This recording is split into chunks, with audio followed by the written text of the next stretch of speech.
It's Angela here again from Women's Business Club, and today in our How to Do Stuff series we're going to have a quick look at how to do a cash flow forecast, and we'll also provide you with a pre-formatted template so you'll be good to go. So let's dive straight into it. Right, here we are. So this is an example of a cash flow forecast. This is the template I'll be giving you, and it's really basically all you need to be looking at is money that comes in and money that goes out, and where you have wiggle room to improve the margin. And it's quite that simple. So what I would do with your business, if you haven't already done this, I highly recommend you do it, because if you want to get somewhere in your business, you really have to be on top of the numbers. If you haven't already done it, or if you don't have access to it from your accountant, have a look at your history. Have a look at what your bills are, what your income is. Have a look at a good average, a good healthy amount that you can begin to make your cash flow forecast with. And then you pop over to your cash flow forecast, and this is not something that's fiction. A lot of people just make up some nice numbers because they work. It's very easy to fall into that trap. You need to do this for yourself. Before you do it for anyone else, make sure you are confident of your numbers. And so here we go. These are typical income and expense columns. You can adapt it to suit your business and your needs. And then these, where you see the zeros, they're formula driven. So whatever your business, if you're a service business and you have, based on your history, roughly, say, let's just use round numbers today, £1,000 in fees billed. That's roughly your monthly fees bills. And then perhaps you have products in your business. We're going to stick with round numbers because they're nice and easy. Another monthly income of that. Maybe you have interest that you've earned from your bank, positive interest. Maybe you don't, or maybe you have some other sorts of income on the side, which is could be anything, but it has to come in regularly enough. There has to be, if it's the same income regularly, then allocate a row for it. Okay, so just insert a row above.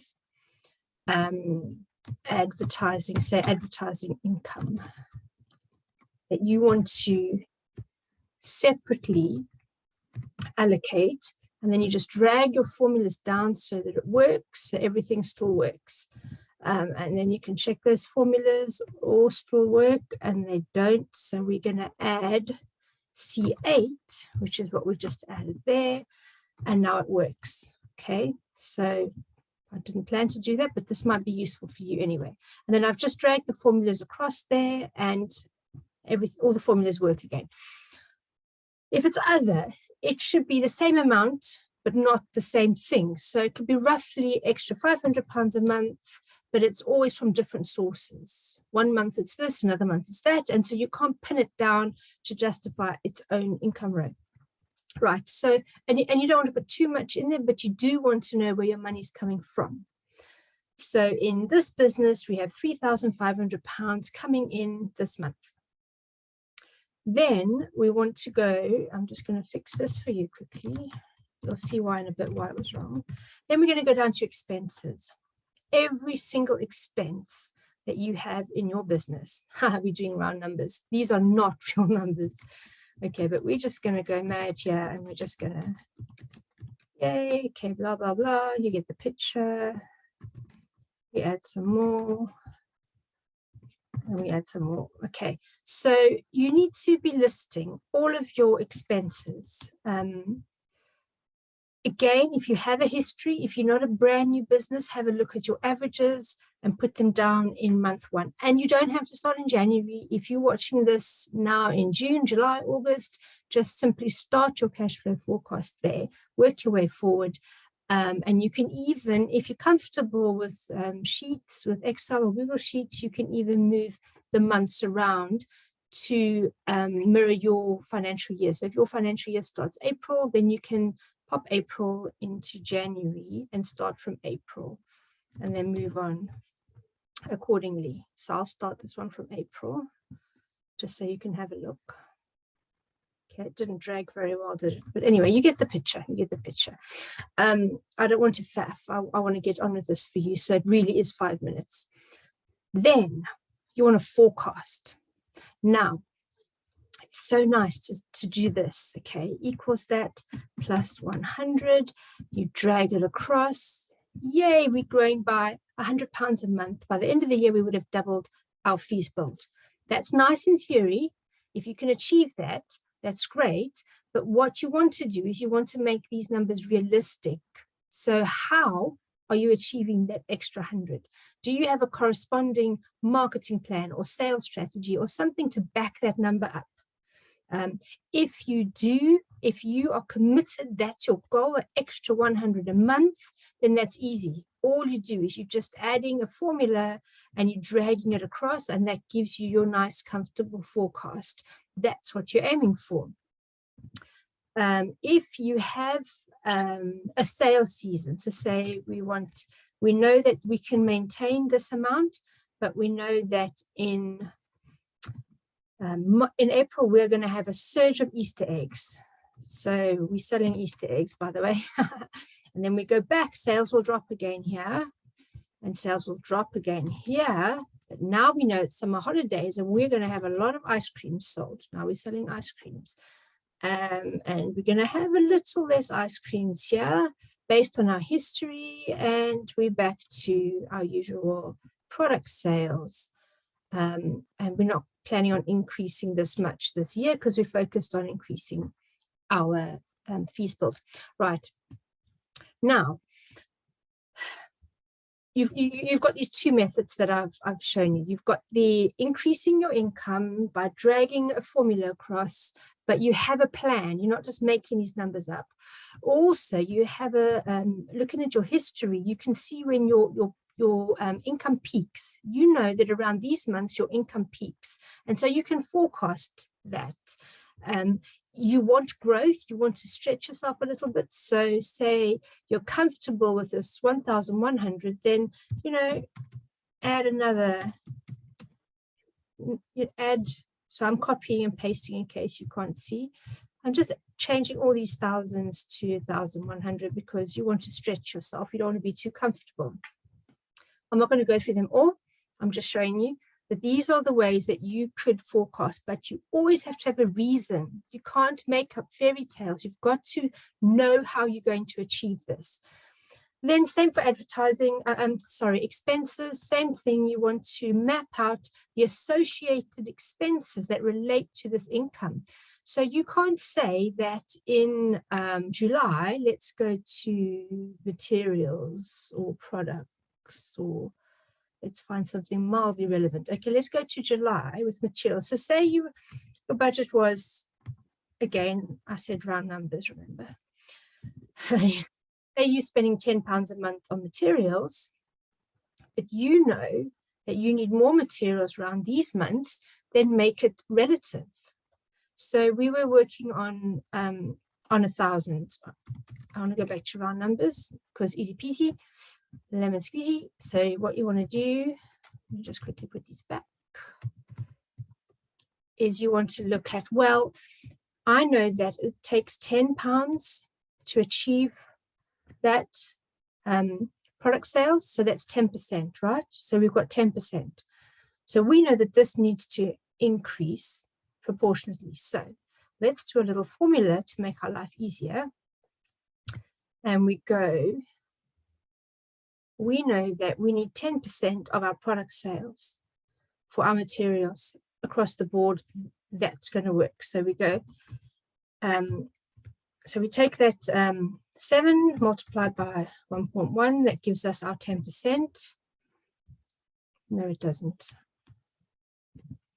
It adds on 10%. And I suddenly lost my ability to do math. Okay, anyway, you work out the formula.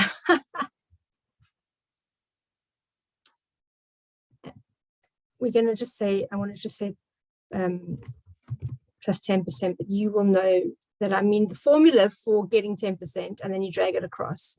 Okay, I don't want to pause now to try and remember how to do maths, but so these numbers are incorrect, but you get the gist. You want to add your 10% there. You want to make sure your materials are 10% of that.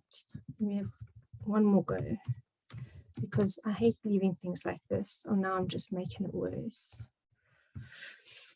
Okay, guys, please forgive me. I've lost my ability to do percentages. But anyway, you get the gist. What you want to do is you want to make sure that materials are always 10% of product sales, and you drag the formula across so that it changes on the high months. These numbers are totally wrong, as I told you. So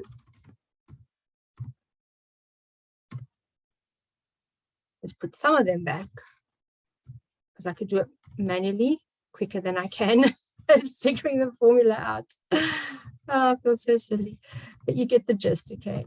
10%. And you just, if you had a formula in there, you drag it across. So then if you want to make it easier for yourself, look at other items that will fluctuate based on your product sales, because you're going to need more product, you're going to need maybe more cost of labor. So same thing here, say your cost of labor is relative, you're going to let that fluctuate around there. I don't know if your advertising will change or not, but then some things will stay the same. So perhaps your utilities will stay the same across the year. You've got like a good fixed utilities rate, so that won't fluctuate. You can forecast that quite accurately.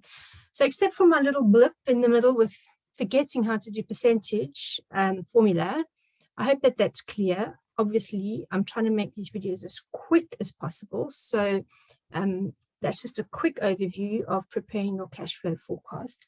But as I said, do it in a way that it's real for you before you do it for anybody else. You need to be able to be comfortable that this is achievable, this is what you're going to do, and then add a little bit of a stretch on so that you're pushing yourself.